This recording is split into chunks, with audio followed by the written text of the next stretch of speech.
அனைத்துக்கும் ஆதாரமான இயற்கையை வணங்கி சித்தர்கள் மற்றும் என் குருநாதர்களின் பொற்பாதங்களை என் சிரசின் மேல் ஏற்று இந்த உரையை தொடங்குகின்றேன். நம்ம நேற்று பார்த்தோம். அதாவது முத்திரைகளுடைய அந்த புரோட்டோகால் விதிமுறைகள் படி ஒவ்வொன்றையா நம்ம டீல் பண்ணிட்டு வரோம். அப்படி பார்த்துதான் முத்திரையோட நோக்கம் என்னன்றத சொன்னோம். நம்ம உடல் நலம், மன நலம், இந்த ஒரே பர்பஸ்க்காக தான் நம்ம இந்த முத்திரைகளை செய்யறோம். அதாவது முதியோர்களுக்கான முத்திரையோடைய நோக்கம் உடல் நலம் பெற வேண்டும், மனமும் நலம் பெற வேண்டும், ரெண்டும். அதுதான் முக்கியமான நோக்கம். நிறைய சொல்லிட்டேன். அடுத்தது இதோடைய அடிப்படை நெறிமுறைகள் என்ன, எந்த பேசிஸ்ல இந்த முத்திரையை நம்ம உருவாக்குறோம். புதுசா முத்திரைகள் கொண்டு வரும்போது அதோடைய பேக்ரவுண்ட் அல்லது என்ன கான்செப்டை யூஸ் பண்ணி பண்றோம் அப்படிங்கிறத பற்றி தான் நேற்று பேசிட்டு இருந்தோம். அதோட தொடர்ச்சி தான் அடுத்து வருது. அடுத்தது அதோடைய முன் நிபந்தனைகள், முன்னேற்பாடுகள் என இதுவும் அதோடய சேர்ந்து வரும். அதாவது சுவாச ஒழுங்குமுறையா சுவாசத்தை இது பண்றோம், எதனால இடகலை பிங்கலை எல்லாம் யூஸ் பண்ணி அது எப்படி பிராணசக்தி எல்லா இடத்துக்கும் பாயுது அப்படிங்கறதெல்லாம் அந்த பேசிக் இதுல வந்துடும். இப்போ இந்த 2வது 3வது பாயிண்ட் தான் இன்னைக்கு நம்ம கண்டினியூ பண்றோம். ஏன்னா தயார்நிலை பயிற்சி உங்களுக்கு டெய்லி செஞ்சுக்கிட்டே இருக்கிறீங்க. அந்த பிலிமினரி எக்ஸசைசஸ், வார்மிங் அப் எக்ஸசைஸ் இப்ப அடுத்த 1/2 hourலையும் நமக்கு திருப்பி ராதா மேடம் தொடங்குவாங்க. அதே மாதிரி உங்களுக்குரிய கேள்விகளையும் இன்னைக்கு நிமிடங்கள் மூலம் பதில் கிடைக்கும். அதனால இன்னைக்கு 1/2 மணி நேரம் தான் கிளாஸ் எடுக்கிறேன். அதுக்கடுத்து உங்க கேள்விகளை நீங்க கேட்கலாம். மேடமும் டெமான்ஸ்ட்ரேஷன் பண்ணி முடிச்ச பிறகு. நேற்று என்ன பார்த்தோம்? நமக்கு பரு உடம்பு, அதாவது கிராஸ் பாடின்னு சொல்லுவோம். தூள உடம்பு தான் பரு உடம்பு. அது கோஷங்களா நம்ம கன்சிடர் பண்ணி இது தேய்பிரை சந்திரனுடைய பிரதிபலிப்பு அப்படின்னு சொல்லி முடிச்சோம். அடுத்தது நுட்ப உடம்பு. இது சூக்ம உடம்பு நுட்ப உடம்புன்னு சொல்றோம். அது அந்த கரணங்களால் ஆனவை. இது வளர்பிறை சந்திரனோட பிரதிபலிப்பு. நேற்று இதைத்தான் டிஸ்கஸ் பண்ணிட்டு இருந்தோம். எதற்காக கோஷங்களை நம்ம இடது பக்கமும், உடலின் இடது பக்கமும், அந்த கரணங்களை உடலின் வலது பக்கமும் நம்ம கன்சிடர் பண்றோன்றதை நேற்றே சொல்லியாச்சு. இப்போ அடுத்த பாயிண்ட்டுக்கு வருவோம். இப்போ நமக்கு உடல் மருத்துவம் அப்படின்னு பார்த்தோம்னு வச்சுக்கோங்களேன். ஒரு உடல் ஆரோக்கியத்துக்கான நம்ம ஒரு சிகிச்சை முறை எடுக்கிறோம் அப்படின்னு பார்க்கும்போது பருவுடல் நோய்க்கு வைத்தியம் பார்த்து மருந்து சாப்பிட்டு குணமடைய முடியும். நிறைய மெடிசின்ஸ் இருக்கு. ஒரு ஜுரம் இருக்குது, இல்லாட்டினா எனக்கு கையில வலி இருக்குது, காலில் முட்டு வலி இருக்குது, இப்படி ஏதாவது ஒரு நோய் தாக்கம் நமக்கு இருந்ததுன்னா, அதோட அறிகுறி இருந்ததுன்னா என்ன பண்றோம்? உடம்புல அதோட இது ஈஸியா தெரிஞ்சிடும். நம்மளால அதை உணர முடியுது. உடல்ல ஒரு வீக்கம் இருந்ததுன்னா வீக்கத்தக்கனால பார்க்க முடியுது. ஒரு புண்ணு இருந்ததுன்னா அதுல வர்ற ஜலம் அந்த இதெல்லாம் வரும்போது நமக்கு அந்த வேதனை தெரியுது. அப்போ பருவுடல் நோய் வெளிப்படையா எல்லாருக்கும் தெரிய ஆரம்பிச்சிடும். அப்போ அதோட தாக்கத்தை ஈஸியா நம்மளால உணர முடியும். அது வந்த உடனே வைத்தியர்கிட்ட போறோம். அதற்குரிய ஆலோசனை பண்ணி அதுக்கு டெஸ்ட் எடுக்கணும்னாலும் டெஸ்டையும் எடுத்து மருந்து சாப்பிட்டு குணமடையலாம். இது எல்லாரும் நார்மலா பண்றது. இப்போ போன 1/2 hourல கூட சொன்னாங்க. அதாவது முதியோர்களுக்கான அந்த கிட்னி ரிலேட்டட் டாக்டர் விஎஸ்என் அருமையா எக்ஸ்பிளைன் பண்ணாங்க. கிட்னி ரிலேட்டட் ப்ராப்ளம்ஸ் ஆண்களுக்கு என்னென்னலாம் வரும், பெண்களுக்கு என்னென்னலாம் வரும், இந்த சிம்டத்தெல்லாம் நீங்க சும்மா சாதாரணமா எடுத்துக்காதீங்க. போய் மருத்துவரை அணுகி அதுக்குரிய ட்ரீட்மெண்ட் எடுங்கிறத அருமையா டாக்டர் விஎஸ்என் சொன்னாங்க. இது பருவுடல் சம்பந்தப்பட்ட நோய்கள். அடுத்தது நுட்ப உடல். இதுல தாக்கம் எப்படி இருக்கும் அப்படின்னா, இது கர்மேந்திரியம் மற்றும் ஞானேந்திரியங்கள். நம்ம எல்லா உடல் கூறுகளையும் பார்த்திருக்கிறோம்.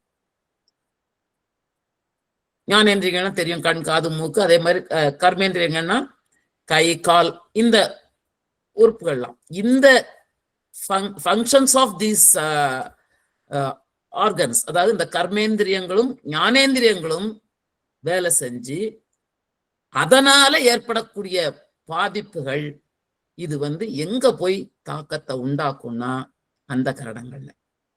நுட்ப உடல்ங்கிறது அந்த கரணங்கள். பரு உடல்ங்கிறது நம்மளுடைய கிராஸ் பாடி, பார்க்க தெரிகிறது. நுட்ப உடல் பார்க்க தெரியாதது. அந்த கரணங்களை மனசை காட்டுனா எப்படி காட்ட முடியும்? புத்திய காட்டுனா எப்படி காட்ட முடியும்? அகங்காரத்தை காட்டு. எந்த இடத்துல இருக்குது அகங்காரம் உடம்புல? எந்த இடத்துல புத்தி இருக்குது? சொல்ல மாட்டோம். இனி இது அனைத்திலும் வியாபித்து இருக்கிறது. உடல் எங்கும் ஒரு கர்மேந்திரிய ஒரு வேலை செய்யும் போது அதுல ஒரு தாக்கம் மனசுல அந்த கரணங்கள் ஏற்படும். ஞானேந்திரியங்கள் வேலை செய்யும் போதும் தாக்கங்கள் ஏற்படும். அதனால்தான் நம்ம சுத்த மனசா இருக்கணும், அசுத்த மனசா இருக்கக்கூடாது. சுத்த புத்தியா இருக்கணும், அசுத்த புத்தியா இருக்கக்கூடாது. எல்லாத்துக்கும் சுத்தம் அசுத்தம் ஏன் சொல்றோம்? ஏன்னா நம்மளுடைய முத்திரைகளுடைய நோக்கமே வயதானவர்களுக்கு இந்த அசுத்தம் கூட கூட கூட கூட அதோட பாதிப்பு அதிகமாகும் யங்ஸ்டர்ஸை விட. அதனால்தான் நம்ம மெயினா இந்த முத்திரைகளை பற்றி பேசிக்கிட்டு இருக்கிறோம்.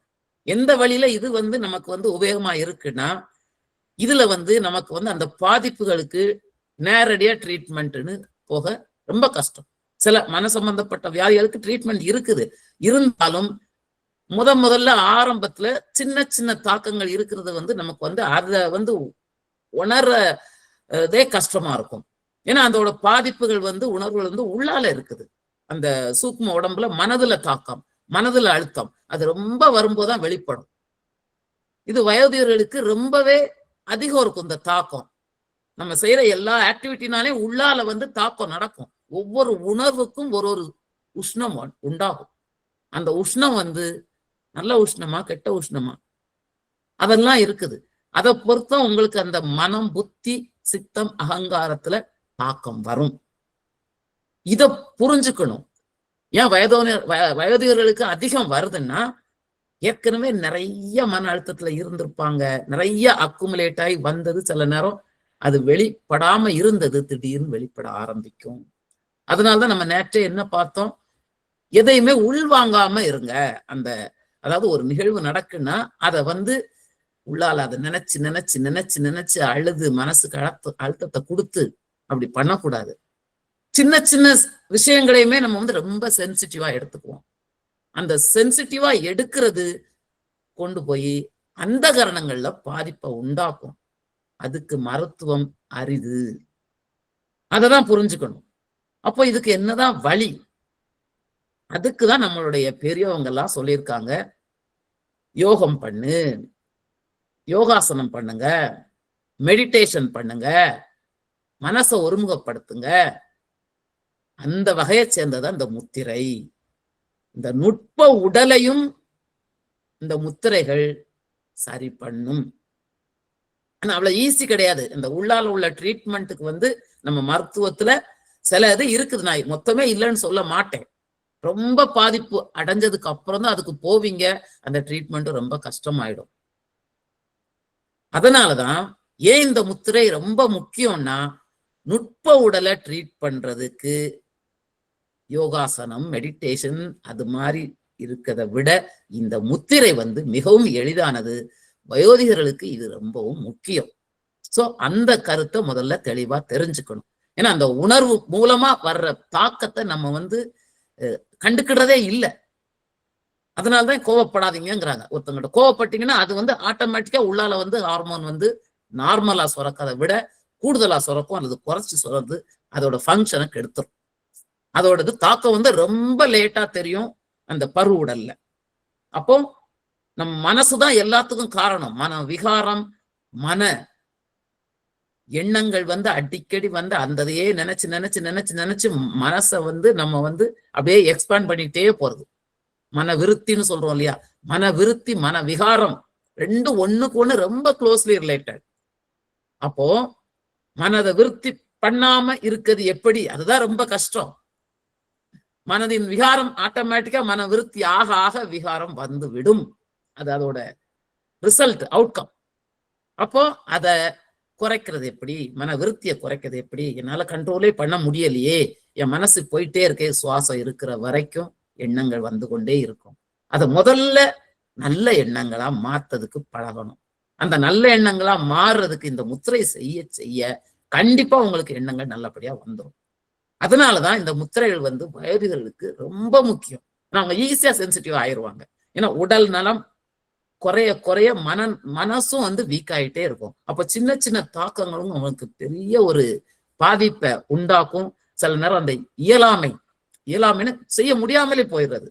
ஏன்னா கிளாஸ்ல இனாகிரேஷன் கிளாஸ்ல கூட சொன்னாங்க, அதுல பேசுறவங்க ஒருத்தவங்க சொன்னாங்க, எங்களுக்கு மருத்துவம் எல்லாம் ஒண்ணு வேண்டாம், எங்களுக்கு ஒரு துளி விஷத்தை கொடுங்க, எங்களை கொன்றுங்க. ஏன்னா அவங்களோட இயலாமை. அதே மாதிரி டாக்டர் விஎஸ்என் சொன்னாங்க, பக்கத்துல தண்ணி இருக்கும், அதை கையை கொண்டு போய் எடுத்து குடிக்க முடியாது. சோ இந்த அளவு தாக்கம் எல்லாம் வாரதுக்கு காரணமே மன விருத்தியும் மன விகாரங்களும். அதுக்கு அடுத்துதான் இதோட தாக்கம் வந்து நமக்கு உடல்ல தெரியும். இந்த பாயிண்ட் ரொம்ப புரிஞ்சுக்கணும். மருத்துவம்ங்கிறது வந்து எந்த லெவல்ல நமக்கு வந்து ரொம்ப முக்கியம், எந்த லெவல்ல நம்ம பாதிப்பை குறைக்கிறதுக்கு நாம பண்ணலாம். அதனால்தான் இது முதியோர்களுக்கு ரொம்ப ரொம்ப முக்கியமான ஒரு சிகிச்சை முறை. சப்ளிமெண்டரி தெரப்பி, ட்ரக்லெஸ் தெரப்பி, எந்த சைடு எஃபெக்டும் கிடையாது. உங்களுடைய அந்த காரணங்களுடைய பாதிப்புகள் மிகவும் குறையும். என்னது திருப்பி திருப்பி மேடம் இதிலேயே சுத்தி சுத்தி வளைச்சு வராங்களே நினைக்கலாம். ஏன்னா இது மைண்ட்ல அப்படியே பதிஞ்சிடணும். அதுக்குதான் திருப்பி திருப்பி காட்டுறேன். ஏன்னா எந்தெந்த மூலக்கூறால் ஆனது அந்த காரணங்களை எடுத்துக்கோங்க. அதாவது இந்த ஃபர்ஸ்ட் ரோ எடுத்துக்கிட்டீங்கன்னா எல்லாத்துலயும் ஆகாசம் பேசிக் தான். ஆகாயம் மூலக்கூறு இருக்குது, அத்தனையிலும் இருக்குது. ஆனா அதோட சேர்க்கை இணை மூலக்கூறு, வாயு மூலக்கூறு சேர்ந்ததுன்னா அதுக்கு பேரு மனம். இந்த ஆகாயத்தோட நெருப்பு மூலக்கூறு சேர்ந்ததுன்னா அதுக்கு புத்தின்னு பேரு. நீர் மூலக்கூறு சேர்ந்தா சித்தம், மண் மூலக்கூறு சேர்ந்தா அகங்காரம். இந்த நாளும் தெளிவா தெரியணும், புரிஞ்சிருக்கணும். ஏன்னா முதல்ல சொல்லிட்டோம், மன விருத்தியும் மன விகாரமும் தான் அனைத்து நோய்களுக்கும் காரணம். அப்போ இந்த மனசு எதால் ஆனது? இந்த மனசு எங்க இருக்குது? கிளாஸ்ல கேள்வி கேட்டேன், மனசு எங்க இருக்குது? உடல் எங்கும் வியாபித்து இருக்கிறது. அந்த காரணங்கள் ஒரு இடத்துலன்னு இல்லை, அதை ஒரு இடத்துல கொண்டு வந்து குவிச்சிட்டீங்கன்னா பிரச்சனையே இல்லை. அது அவ்வளவு எளிதான காரியமும் அல்ல. அதுக்கு பல காரணங்கள் இருக்குது. மனதை ஒரு முகப்படுத்த முடியாததுக்கு காரணம். அதுக்கு முதல்ல சுவாச ஓட்டத்தை கவனிங்க. அதுதான் ஸ்டெப். 0th ஸ்டெப், ஃபர்ஸ்ட் ஸ்டெப்னு கூட சொல்ல மாட்டேன். சோ அந்த சுவாசத்தை கவனிச்சா மனம் வந்து அந்த இடத்துல குவியும். அப்படியே கொஞ்சம் கொஞ்சமா அந்த மனசை அந்த சுவாசத்துல கொண்டு வந்து சேர்க்க அப்புறம் வந்து சுவாச ஓட்டத்தை நம்ம வந்து ஒரு இடத்துல கொண்டு போய் நிறுத்த நமக்கு இந்த பிரச்சனைகள்லாம் ரொம்பவே குறைஞ்சிரும். சோ அதுக்காக அதை சொல்றோம். சோ எந்தெந்த மூலக்கூறால் ஆனது அப்படின்னு சொல்லியிருக்கிறோம். இப்போ சரி, அதுக்கு ப்ரூஃப் என்னன்னு கேட்கலாம் நீங்க. ஏன்னா இந்த நமக்கு இந்த 2 மூலக்கூறுகளும் சேர இந்தது வருதுங்கிறது நமக்கு வந்து பஞ்சீகரணம் ப்ராசஸ்ல நம்ம ஏற்கனவே பார்த்ததுதான். அதுலயே எல்லாம் கிளியர் ஆயிருது. இப்ப பாத்தீங்கன்னா அடுத்தது வந்து அந்த பிராணனோடது வந்து நீர் தத்துவம் தான். அந்த ஒவ்வொன்றும் என்னென்ன தத்துவம், அதோட அந்த மூலக்கூறோட டாமினேஷன் அதிகமா இருக்கும். அவ்வளவுதான், மற்ற மூலக்கூறு இல்லைன்னு கிடையாது. இப்போ வந்து சித்தம்னு எடுத்துட்டீங்கன்னா அதோட டாமினேஷன் வந்து நீர் மூலக்கூறு. அதே மாதிரி வாயுவோட டாமினேஷன் தான், வாயுவோட மூலக்கூறு தான் டாமினேட் ஆகும் மனசுல. சோ மனசு வந்து மனசுல பிரச்சனை இருந்ததுனால் வாயு மூலக்கூறு ரொம்ப குறைஞ்சிருக்கும் அல்லது ரொம்ப கூடியிருக்கும். ஏதோ ஒண்ணு பேலன்ஸ் இல்லாம இருக்குன்னு அர்த்தம். அதாவது என்ன காரணத்தினால எனக்கு இந்த பிரச்சனை இருக்குன்னு புரிஞ்சுக்கிறதுக்கு இது ஒரு ஃபண்டமெண்டல் கான்செப்ட். அதுக்காக தான் சொல்லுது திருப்பி இதை பார்த்து எந்தெந்த மூலக்கூறு இதுக்கு காரணம், இதோட டாமினேஷன். அதுக்குதான் நம்ம சொன்னோம், ஒரு எவ்வளவு அளவுங்கிறது வந்து நம்ம அது முக்கியம் இல்ல. ஒரு பால்ல வந்து ஒரு ஸ்பூன் இன்ஸ்டன்ட் காஃபியை போட்டாலே அது காஃபின்னு சொல்லிடுறோம். ஒரு டம்ளர் பால்ல ஒரு துளி விஷம் போட்டா அது வந்து விஷமா அல்லது பாலா? விஷம்தான். நம்ம மனசோட விருத்தினால நார்மலா சுரக்காம இந்த மாதிரி அப்நார்மலா ஆகுறது என்ன ஆயிடுதுன்னா விஷத்தை கக்கி நமக்கு நார்மலா போற எல்லா சக்தியையும் மாசுபடுத்திடுது. எப்படி பால்ல ஒரு துளி விஷம் சேர்ந்தா நமக்கு வந்து இந்த மாதிரி விஷமா ஆயிடுதோ, அதே மாதிரி நார்மலா சுரக்கக்கூடிய ஹார்மோன்ஸ் உடலுக்குள்ளால இயக்கமே அதுதான், எல்லாமே கெமிக்கல் ப்ராசஸ் தான். அந்த ப்ராசஸ் நடக்கும்போது நம்மளுடைய கெட்ட உணர்வுகளால் அந்த மனம், புத்தி, சித்தம், அகங்காரம் கெட்ட வழியில இருந்ததுன்னா அதுல சுரக்கிற ஹார்மோன் வந்து என்ன ஆகும்னா அது வந்து விஷத்தன்மையா மாறிடுது இந்த உணர்வுகளால. அதுதான் ஆரம்ப கட்டம்.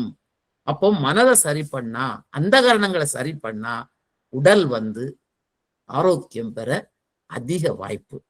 அதுக்காக தான் இதை திருப்பி திருப்பி சொல்றோம், முதியோர்களுக்கும் சொல்றோம்.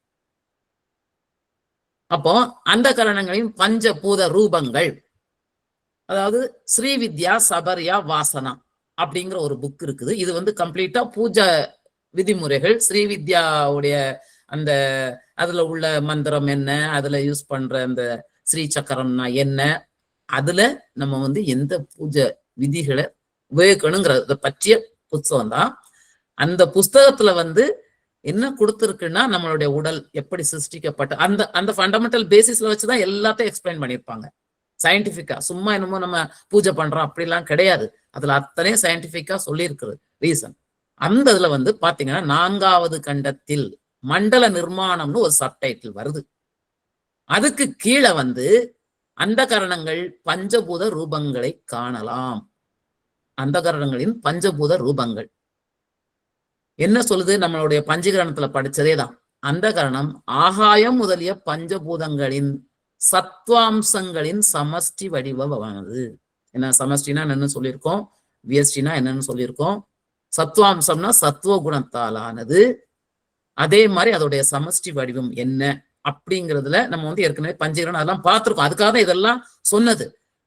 அப்போ அதுல கொடுத்திருக்கிற ஒவ்வொன்றுடைய வடிவம் என்ன?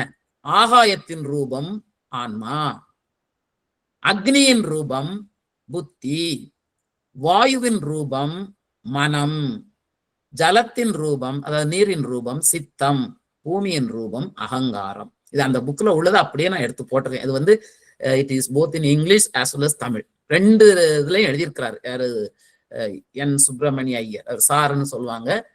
அவர் வந்து இந்த எழுதியிருக்கிற புக்ல அந்த பர்டிகுலர் அது வந்து பேஜ் நம்பர் 100 நினைக்கிறேன் இந்த இது இருக்கிறது தமிழ் வெர்ஷன்ல 100. சோ இப்ப அதுல என்ன கொடுத்திருக்காங்கன்னா, ஆகாயத்தின் ரூபம் ஆன்மானா ஆகாயக்கூறால் ஆனது ஆன்மா, அக்னி கூறால் ஆனது புத்தி, வாயு கூறால் ஆனது மனம், நீர்க்கூறால் ஆனது சித்தம், பூமியின் கூறால் ஆனது அகங்காரம். அதேதான் இருக்குதா? வாயு கூறால் ஆனது மனம், நெருப்பு கூறால் ஆனது புத்தி, நீர் கூறால் ஆனது சித்தம், மண் கூறால் ஆனது அகங்காரம். சோ இந்த மூலக்கூறு வேறுபாடுகள் இருந்தால் மனம், புத்தி, சித்தம், அகங்காரம் பிரச்சனையில இருக்குன்னு அர்த்தம். அடுத்தது இன்னொரு ப்ரூஃபும், பஞ்சபூதங்களால் சரீரம் உண்டாயிற்று அப்படிங்கிற தலைப்புல, அதாவது இந்த புக் ஒரு ரொம்ப ரொம்ப ஃபேமஸான புக்கு, ஸ்ரீ பரமஹம்ச கடப்பை சச்சிதானந்த யோகீஸ்வரர் அருளிய ஜீவ பிரம்ம ஐக்கிய வேதாந்த ரகசியம் அப்படிங்கிற புக்கு. நான் வந்து எடிஷன் 2009ல உள்ளதை எடுத்திருக்கேன். ஏன்னா பேஜ் நம்பர்ல அது மாறும், நிறைய எடிஷன்ஸ் இருக்குது அந்த புக்ல. பேஜ் 281 அதுல வந்து அவரு ஒவ்வொன்றும் இந்த நம்ம இந்த கொடுத்திருக்கிற அந்த டேபிள் இருக்கு இல்லையா, இந்த டேபிள்ல உள்ள அத்தனையும் எப்படி உருவாயிருக்குதுங்கிறத தெளிவா கொடுத்திருப்பாரு. பஞ்சீகரணம் இந்த டேபிள் உருவாக்குனதே அந்த புக்கோட பேசிஸ்ல தான். எல்லாமே அவரும் ஸ்ருதிகளோட ரெஃபரன்ஸை கொடுத்தான் பண்ணியிருப்பாரு. இந்த 5 25 தத்துவத்தையும் ஒவ்வொரு பாட்டா சொல்லி, விஷ்ணு யாமலம் அது எல்லாமே சான்ஸ்கிரிட்ல இருக்கும் அந்த பாடல்கள். நான் அதனாலதான் அதை போடல. ஆனா அதை பேஸ் பண்ணி தான் நம்ம எக்ஸ்பிளைன் பண்ணியிருக்கிறோம். அந்த பஞ்சபூதங்களால் சரீரம் உண்டாயிற்றுங்கிற அந்த ஹெட்டிங்ல இருக்கிறது. தனியா பஞ்சீகரணம்னு ஒரு சாப்டரும் போட்டிருக்காரு அதுல. சோ இது ஒரு நல்ல ஸ்டாண்டர்ட் புக்கு. சோ இதுலயும் விஷ்ணு யாமலம் அவரும் வந்து பல உபனிஷதங்கள், கீதை இந்த மாதிரி எல்லாம் அந்த பல ஸ்ருதி டாக்குமெண்ட்டை பேஸ் பண்ணி தான் அந்த ஃபுல் புக்கும் இருக்கும். அதுல அவர் வந்து எல்லா அந்த 5 25 தத்துவமும் எப்படி ஆனது அப்படிங்கிறதையும் சொல்லியிருக்காங்க. ஸோ நீங்க வந்து அந்த சோ இப்ப வந்து பஞ்சபூதங்களால் தான் சரீரம் உண்டாயிற்று அப்படிங்கிறதுல இதை கொடுத்துருக்கு. அப்போ வந்து இது வந்து எதுவுமே வந்து சும்மா நம்ம வந்து பிளைண்டா இது இந்த மூலக்கூறால் ஆனது அந்த மூலக்கூறால் ஆனதுன்னு சொல்லல. அதை புரிஞ்சுக்கோங்க. அடுத்தது, ஏன்னா நம்ம வந்து இந்த முத்திரையை செய்யணும்னா இந்த முத்திரை எதுக்காக பண்றோன்றத புரிய வைக்கிறதுக்கு தான் இந்த கான்செப்ட் எல்லாம் சொல்றோம். அதாவது ஒவ்வொரு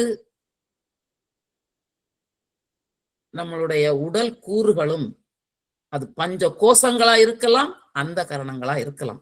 ரெண்டுமே நம்மளுடைய பஞ்ச பூதங்களின் மூலக்கூறுகளால் ஆனவை.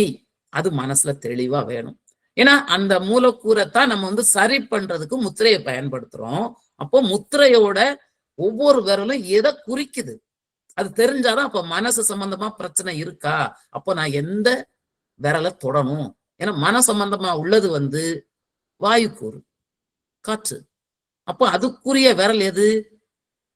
இது வந்து அனுபவத்துல இது பண்ணி எல்லாம் உணர்ந்து சொல்லியிருக்காங்க. இது நம்ம கண்டுபிடிக்கல, இது ஏற்கனவே இருக்குது, கண்டுபிடிச்ச சயின்ஸ் தான். முத்திர விஞ்ஞானம் அப்படிங்கிற ஒரு புக்ல இருந்து ஒவ்வொருத்தர அனுபவபூர்வமா ஆராய்ந்து கண்டுபிடிச்சதுதான். ஒவ்வொரு விரலும் ஒவ்வொரு பஞ்சபூத மூலக்கூறுகளை குறிக்கக்கூடியது. ஏன்னா நேற்று நம்ம என்ன பார்த்தோம், ஒவ்வொரு விரல்லையும் வந்து எந்த சேருது, இட சுவாசத்தோட அந்த இடகலைன்னு சொல்ற அந்த அனைத்து நாடிகளும், இடநாடின்னு சொல்லுவோம்ல, இடது பக்கம் சுவாசத்துல போகும்போது அந்த சுவாசம் எல்லாம் டிஸ்ட்ரிபியூட் ஆகிறதுக்கு அந்த எந்த மாதிரி எல்லா நாடிகளும் உடலெங்கும் பரவி இருக்கின்றன அப்படின்னு சொன்னேன். அதே மாதிரி அந்த வலது சுவாசத்தின் மூலம் அந்த பிராணசக்தி உடலெங்கும் பரவுறதுக்கு நாடிகள் வந்து எங்க இருந்து எங்க வரைக்கும் அந்த பாதை இருக்கு, எனர்ஜி சேனல் இருக்குன்னு பார்த்தோம். அப்போ கையும் அந்த சுவாசமும் கனெக்ட் ஆயிருக்கதே நேற்றே சொல்லியாச்சு. ஏன்னா அது வந்து காலோட பெருவிரல்ல தொடங்கி கத்தரிக்கோள் மாறல மாறி கபாலம் வரை சென்று சுவாசம் அந்த நாசி வழியாக வந்து அந்தந்த கையில சேரும். இடநாடி வந்து இடது கையில வந்து முடியும். அதே மாதிரி வலது சுவாசத்தோட அந்த வலது நாடின்னு சொல்லும்போது அந்த நாடிகளும் வலது நாசில இருந்து அதே மாதிரி கை வரைக்கும் வந்து சேரும். அதனால்தான் வலது சுவாசம் பண்ணுனா அந்த வலது கையில உள்ள அந்த மூலக்கூறு உள்ளால அதிகமா சப்ளை பண்ணும். அந்த கான்செப்ட சொல்றதுக்கு தான் நம்ம இந்த அளவுக்கு பேசுறோம். இப்போ இது வந்து பல முறை இந்த படத்தை காட்டிட்டு என்னன்னா அப்படியே உங்களுக்கு மைண்ட்ல இது ஃபிக்ஸ் ஆயிடணும்.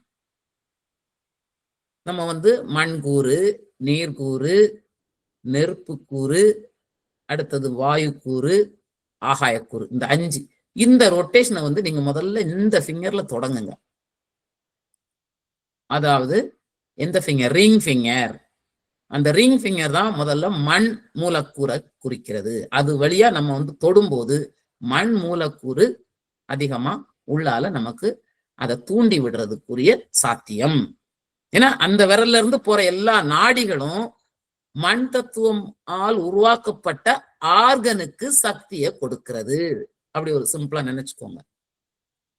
ஏன்னா அதுல இருந்து அந்த இதை தொடும்போது அந்த நாடிகள்லாம் எங்க போய் கனெக்ட் ஆகும், அந்த எனர்ஜி சேனல் வந்து அந்த மண் தத்துவத்தால் ஆன அத்தனை உறுப்புகளையும் போய் சேரும், அங்க டிஸ்ட்ரிபியூட் ஆகும். எங்க ஒரு ஷார்டேஜ் இருக்கிறதுனால நம்ம வந்து அந்த இதை பண்றோம், பேலன்ஸ் பண்றோம். நமக்கு வந்து பல அழுக்குகள், அதாவது சாப்பாட்டு முறையினாலேயோ நம்மளுடைய அந்த கரணங்களுடைய கெட்ட அந்த கரணங்களாலேயோ உள்ளால வந்து அந்த மாற்றம் ஏற்பட்டு மூலக்கூறுகள் அது வந்து சீர்கட்டு அது குறைவான உடனே தான் இந்த பிரச்சனைகள்லாம் வெளிப்படுது. அப்போ அதை சரி பண்ணணும்னா நமக்கு வந்து மண் கூறால் ஆன ஆர்கனுக்கு இந்த எந்த விரல்? ரிங் ஃபிங்கர், மோதிர விரல். அடுத்தது வந்து நீர் தத்துவம். நீர் தத்துவம் அந்த கிட்னி வந்து முக்கியமானது. அந்த இதெல்லாம் வந்து நீர் தத்துவத்துக்கு வேண்டியது எந்த விரல்? சுண்டு விரல். ஏன்னா போன கிளாஸ் டாக்டர் வி.எஸ். நடராஜன் சார் சொன்னதில்ல, அதுக்கு வந்து இந்த தத்துவம் தான். அந்த எப்ப நீர் மூலக்கூறு மாற்றம் அடைஞ்சதோ, நார்மலா இல்லாம, அப்ப அங்க பிரச்சனைகள் வரும். அப்ப அதை சரி கட்டுறதுக்கு இந்த இதுல வந்து இந்த விரலை உபயோகிச்சு நம்ம வந்து முத்திரைய பண்றோம். அடுத்தது இங்க பார்த்தோம்னா நெருப்பு கூறு அல்லது வெப்பம், சூடு அதை சொல்லலாம். ஏன்னா தீன்னு சொல்லுவோம், நெருப்புன்னு சொல்லுவோம், வெப்பம்னு சொல்லுவோம், அக்னின்னு சொல்லுவோம், சூடுன்னு சொல்லலாம், எல்லாம் ஒண்ணுதான். சோ இந்த பெருவிரல் வந்து நமக்கு வந்து நெருப்பு மூலக்கூறை குறிக்குது. அடுத்தது வந்து ஆள்காட்டி விரல் காற்றை குறிக்குது. அடுத்தது இந்த நடு விரல் இருக்கு இல்லையா, அந்த கரணங்கள் 4. அப்போ இன்னொன்னு என்ன வருது நமக்கு வந்து? அடுத்தது ஆகாயக்கூறு வந்து ஆன்மாவை குறிக்குது. அதுவும் நமக்கு நுட்பமானது, கண்ணுக்கு புலப்படாதது. அப்போ அந்த கரணங்களும் இதுவும் சேர்ந்தா உங்களுக்கு வந்து 5 மூலக்கூறுகளையும் இந்த 5 விரல்களால் நம்ம ரெப்ரசன்ட் பண்ணிடுறோம். இது மனசுல இருக்கணும். அதாவது நீங்க எந்த விரல்ல தொடங்கணும்? மோதிர விரல்ல தொடங்கி சுண்டு விரல், பெருவிரல், ஆள்காட்டி விரல், நடுவிரல். அப்போ அந்த ஆர்டர்ல வந்துடும். இதை ஞாபகம் வச்சுக்கணும். ஏன்னா முத்திரை செய்யும் போது இந்த ஞாபகம் எப்பவுமே இருக்கணும். இது இந்த விரல் இதை குறிக்குது, இதை குறிக்குது, இதை குறிக்குது. அப்புறம் நம்ம நான் முன்னாடியே சொல்லியிருக்கிறேன், நம்ம நம்மளுக்கு கொடுக்கப்பட்ட, சித்தர்களால் கொடுக்கப்பட்ட, சுவாமிஜி மூலம் கொடுக்கப்பட்ட இந்த முத்திரைகளுக்கு இதுவரைக்கும் நம்ம பேரை சொல்லல. நம்ம சொல்லியிருக்கிறது இதுதான். அதாவது அந்தகரண சம்பந்தப்பட்ட பிரச்சனைகளுக்கு சொல்றது மனம் முத்திரை, புத்தி முத்திரை, சித்த முத்திரை, அகங்கார முத்திரை, ஆன்ம முத்திரை. அப்போ ஒவ்வொன்றும் எதோட சம்பந்தப்படுத்தினா இது சரியா வரும். அதுக்கு எதுக்காக இந்த விரலை நிர்ணயம் பண்றோம் அப்படிங்கிறத உங்களால உணர முடியுதா? மனமுத்திரை. மனம் என்னது? என்ன மூலக்கூறால் ஆனது? அந்த டேபிள் ஞாபகம் இருக்கணும். வாயு மூலக்கூறால் ஆனது. அப்போ அதுக்கு எந்த விரல் சொல்லணும்? ஆள்காட்டி விரல். புத்தி முத்திரை கட்டை விரல். ஏன்னா அது நெருப்பு கூறால் ஆனது, அக்னி.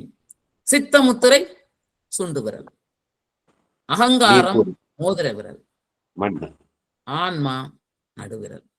அப்போ எதுக்காக இந்த விரலை இந்த பர்பஸ்க்கு யூஸ் பண்றோங்கிறது ரொம்ப தெளிவா புரிஞ்சுக்கணும். இது எல்லாராலையும் புரிய முடியும். இது ஒண்ணும் பெரிய என்ன சொல்றது ராக்கெட் சயின்ஸ் இல்ல, கம்ப சூத்திரம் இல்ல, ரொம்ப எளிதானதுதான்.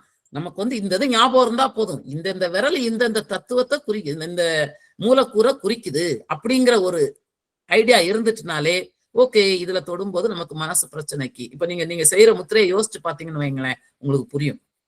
ஓ, இதுக்காக தான் இந்த விரல தொடுறோமா அப்படின்னு.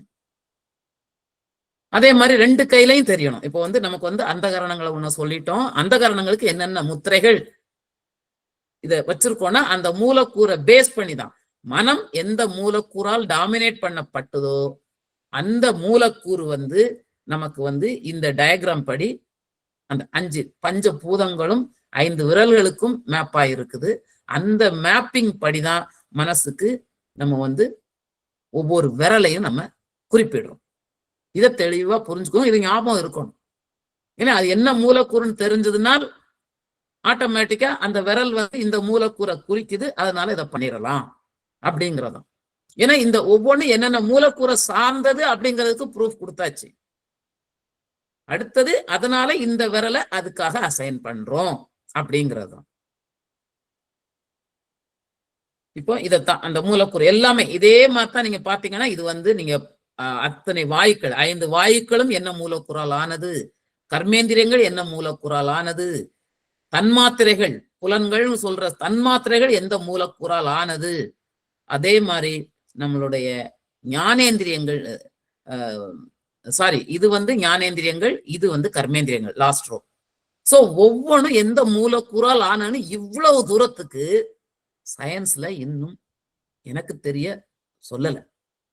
அப்ப எவ்வளவு தூரம் ஆராய்ந்து சொல்லியிருக்காங்கன்னு பாருங்களேன். அந்த உடல் சிருஷ்டி, அதாவது உடல் உற்பத்தி ஆனது எப்படி, இந்த சரீரம் உண்டானது எப்படிங்கும் போது அந்த அடிப்படை தத்துவம் 25ஐயும் சொல்லி இந்த 25ல இருந்தா மற்ற எல்லாம் பில்ட் ஆகுது. அப்போ எதை எடுத்துக்கிட்டாலும் 96 உடல் கூறுகள் சொன்னோம். அந்த 96 உடல் கூறுகளும் அதோட இது எப்படி வெளிப்படுதுன்னா இந்த 5 25 பேஸானதுல இருந்தா அடுத்தது வருது. ஏன்னா நமக்கு 5 வாய்க்கள் தான் சொல்றோம். இன்னும் சப் டிவிஷன் இருக்குது, இன்னும் 5 டிவிஷன். அதே மாதிரி சோ எல்லாம் இதுல இருந்து போனதுதான் டிவிஷன். அப்போ ஒவ்வொன்றும் அதற்குரிய மூலக்கூறுடைய வேரியேஷன் பர்சன்டேஜ் வேரி ஆகும், அவ்வளவுதான். அது மாதிரி 96 உடல் கூறுகளுக்குமே நமக்கு அந்தந்த மூலக்கூறு தான் டாமினேட் பண்ணும் அப்படிங்கிறத புரிஞ்சுக்கோங்க. அந்த டாமினேஷன்ல ஒரு பிரச்சனை, இம்பேலன்ஸ் சொல்றோம் இல்லையா, சமநிலை இழக்கப்பட்டாலே உங்களுக்கு நோயின் அறிகுறியோ அல்லது நோயோ வெளிப்படுது. முதல்ல சிம்டம் தெரியும், அதுக்கு அடுத்து அது நோயா வெளிப்படும். அதனால ஓவர் நைட்ல டக்குன்னு இன்னைக்கு மனசு கஷ்டப்பட்டோடனே நாளைக்கே எல்லாம் அஃபெக்ட் ஆகி நின்றாது. அதோட தாக்கம் வந்து அப்படியே அக்குமுலேட் ஆகி நிறைய வந்திருக்கும். நமக்கு அறியாமலே உள்ளால இருக்கும். நம்ம நினைச்சுக்குவோம் யான் உடம்பு என்னோட மனசுல ரொம்ப சுத்தமா இருக்குன்னு. தயவு செய்து அப்படி மாத்திரம் யாரும் யோசிச்சிடாதீங்க. அதுக்கு உள்ளால உள்ள அழுக்கு வந்து நீங்க இந்த முத்திரை செய்யும் போது நீங்க அனுபவப்பட்டீங்கன்னா தெரியும். உங்களுடைய மன எண்ண ஓட்டங்கள் எவ்வளவு மாறுது, எப்படி இருந்த ஓட்டம் எப்படி மாறுது. ஏன்னா நிறைய பேர் அனுபவத்தை பகிர்ந்திருக்காங்க. அதுக்கு காரணம் எல்லாம் இதுதான். ஏன்னா உள்ளால உள்ள அழுக்குன்னு சொல்றது வந்து நமக்கு தேவைப்படுற ஹார்மோன் சரியான அளவுல சுரக்காம அதுக்கு பதிலாக அந்த கெமிக்கல் ரியாக்ஷன் கொஞ்சம் வேற மாதிரி ஆகி அந்த இடத்த பாதிப்பு உண்டாக்கிறது. இதுதான் இதோட கான்செப்ட். சரி, இதை சொல்லியாச்சு. அடுத்தது கோஷங்களுக்கு வரணும் இல்லையா? இதுக்கு சொல்லிட்டோம். ஏன்னா மனம் என்னதான் இருந்து எல்லாத்துக்கும் ப்ரூஃப் ஆயிருச்சு. கோஷங்களுக்கு தேடி தேடி பார்த்தா கிடைக்கல. அதுக்கு டைரக்டா இப்ப மனம் புத்தி சித்தம் அகங்காரத்துக்காக ஈஸியா கிடைச்சிருச்சு. அதாவது அந்த ஸ்ரீவித்யா சபர் வாசனா அந்த புக்கும் இருந்தது, அதே மாதிரி இந்த புக்கும் சொல்லியாச்சு. ஆனா கோஷங்களை பற்றி பார்த்தா கிடைக்கல.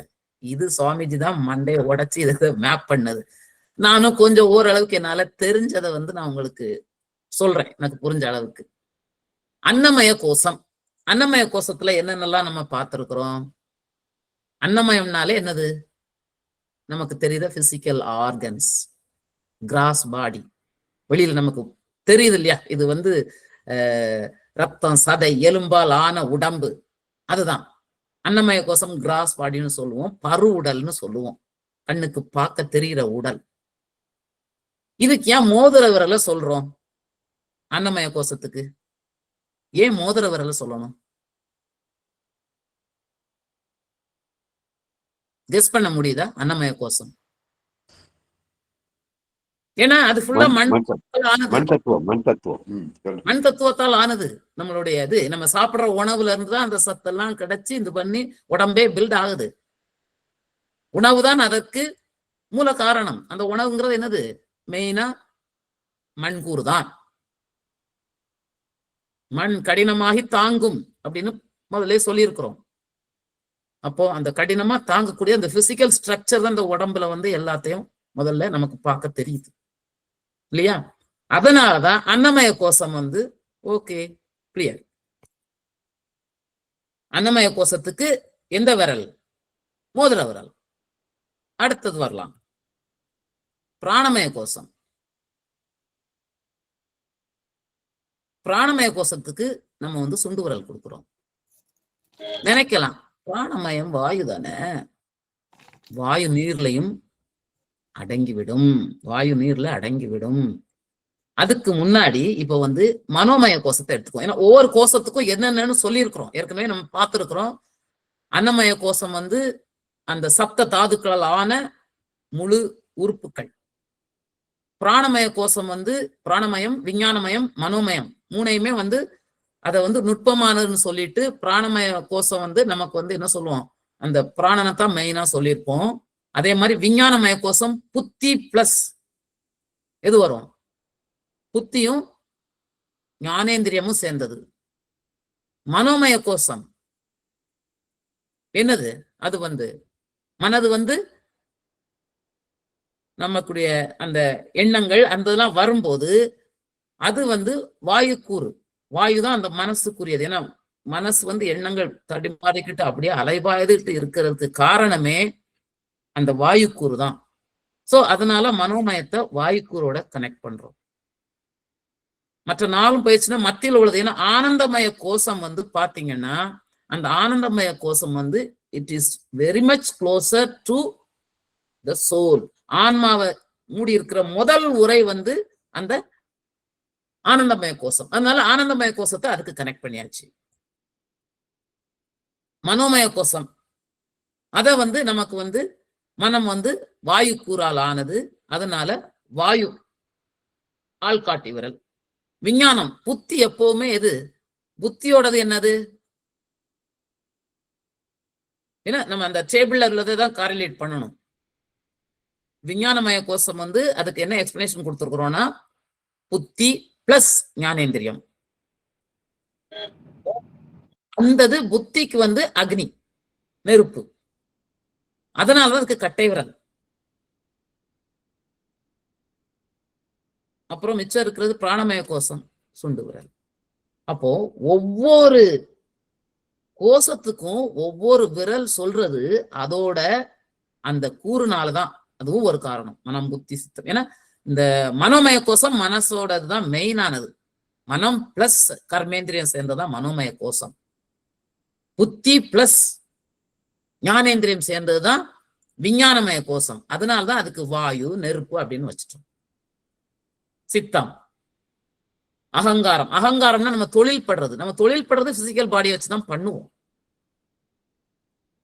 அதனால கோஷங்களும் ஒவ்வொரு விரலோட இணைக்கப்பட்டதுக்கு காரணமே அதோடைய அடிப்படை மூலக்கூறு தத்துவம் தான். அதோட உடல் கூறு வந்து இதுதால ஆனது அப்படின்றத வச்சுதான் ரெண்டுமே பண்ணிருக்குது. அப்போ எதுக்காக கோஷங்களுக்கு அவ்வளவு தெளிவா நம்ம விளக்கம் பார்த்தோம், எதுக்காக ஒவ்வொரு கிளாஸ்லயும் அந்த பூதங்களுடைய காம்பினேஷன், 5 பூதங்களுடைய அந்த மூலக்கூறுகள் சேர்ந்து என்னென்னத்தெல்லாம் உருவாக்கு. இப்ப இந்த படத்தோட முக்கியத்துவம் உங்களுக்கு புரியும்னு நினைக்கிறேன். ஏன் இதை திருப்பி திருப்பி திருப்பி திருப்பி சொல்றோம்னா, இந்த விஷயங்கள் எல்லாம் தான் நம்ம வந்து கோஷங்களையும் அந்த கரணத்திலையும் வந்து அடக்கிட்டோம். 96 உடல் கூறுகளை வந்து 5 கோஷங்கள், 4 அந்த கரணங்கள் பிளஸ் ஆன்மா, இத்தனையிலையும் அடக்கிட்டோம்.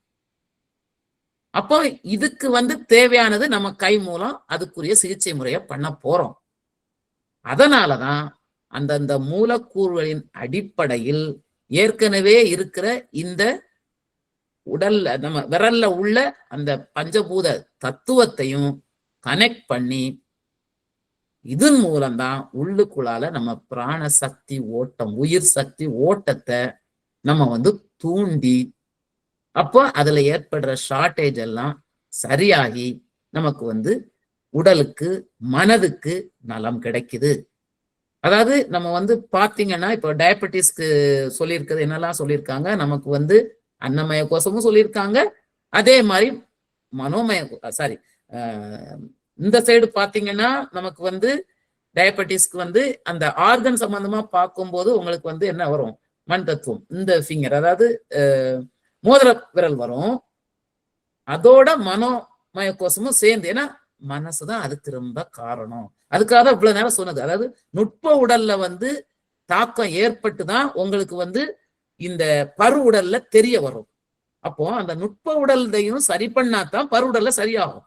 அதனாலதான் டயபெட்டிஸ்க்கு ட்ரீட் பண்ணும்போது வெறுமனே அந்த பிசிக்கல் ஆர்கன், பேங்க்ரியாஸ், இதெல்லாம் லிவர் எல்லாம் சரி பண்றது தவிர மனசையும் சரி பண்ணணும். அதுக்கு காரணம் மனமா இருக்கலாம், இருக்கும். மனசோட விகாரம் தான் இந்த மாதிரி தாக்கத்தை உண்டாக்குது உடல்ல. அப்போ மனதோட சரி பண்ணாதான் இந்ததும் சரியாகும். அதை கிளியர் பண்றதுக்கு தான் இந்த 2 விரல், வளர்பிறையில இந்த விரலை தொடுங்க, தேய்பிறையில இந்த விரலை தொடுங்க. அந்த முத்திரையோடதே ஒரு சயின்ஸ். இது வந்து சும்மா வந்து அப்படியே கையை வச்சு அந்த முன்னாடி சொன்ன மாதிரி என்ன கண்ணாடியை திருப்பினா எப்படி ஜீவா ஆட்டோ ஓடும் அப்படின்னு நினைக்க கூடாது. சும்மா 2 விரலை தொட்டாதே எப்படி சரியாகும், நிறைய பேருக்கு சந்தேகம் வரும்.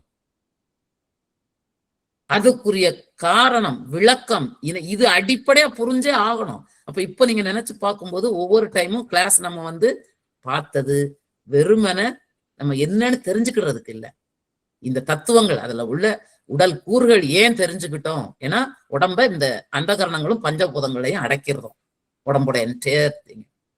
அடுத்தது எதுக்கு இந்த பஞ்சீகரணமோ அல்லது இந்த மூலக்கூறுடைய சேர்க்கையால உடல் வந்ததுங்கிறது தெரிஞ்சுக்கிறதுக்கும் இதை பண்றோம். அப்புறம் எப்படி ஒவ்வொரு விரலையும் ஒன்னொன்னுக்கு அசைன் பண்றோம். அப்போ நம்ம கண்டுக்கிற இந்த முத்திரைகளுக்கு வந்து எந்த பேசிஸ்ல இந்தந்த விரலை நம்ம அசைன் பண்ணியிருக்கிறோம். இத புரிஞ்சுக்கிட்டா நம்மளுடைய அந்த ஆக்சுவல் ஃபண்டமெண்டல் கான்செப்ட் அல்லது அடிப்படை கோட்பாட உங்களால புரிஞ்சுக்க முடியும். நம்ம சுவாசத்தோட இணைஞ்சு இயற்கையோடு இயற்கையா என்ன நடக்குதோ அதைத்தான் செய்யறோம் அப்படிங்கறதுதான் இந்த முத்திரைகளுடைய கோட்பாடு.